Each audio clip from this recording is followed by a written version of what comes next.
At then update, and dumating na sila Alden Richard at Tim Bernardo dyan sa SMC2 ng Caloocan.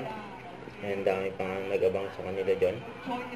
Pumunta na sila dyan sa backstage. Okay, so na-jump sila sa backstage. Paginig ako ng pagpamahal nyo at suporta for Katrina. Yan yung mga nag-abang sa cut din. Dyan sa SM City, Caloocan. Medyo maliit yung venue. Pero okay lang. Kasi bago lang naman yung mall. Yan, ang dami na agad nag-abang sa cut din. Kanina umaga pa yan, yung iba. Bukas lang ng mall.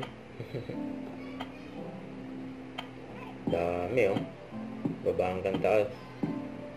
Ito yung post ni Catherine sa kanyang Instagram. Iloilo was so fun, much fun, yun oh. Kasama siyempre ang Alden. And pang magkakatabi pa nga sila sakay ng aeroplano.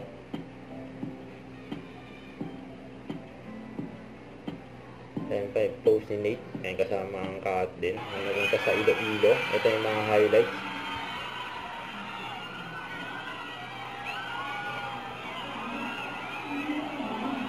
Ayan, magaling na negosyante ang cut din. Ayan, nagbenta sila ng ticket. Saka yung escalator. Ayan, nagabang sa cut din.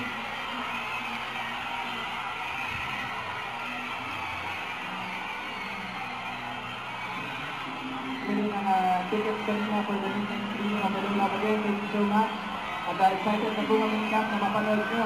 At matunghayan nyo muli ang kwento ni Joy and Ethan na after 5 years, ano na nga bang nangyari sa kanilang dalawa? Huwag kalimutan mag-subscribe, click ang notification bell kung may update. Ito po ang Richard Reaction Vlog. Bye guys, thank you for watching.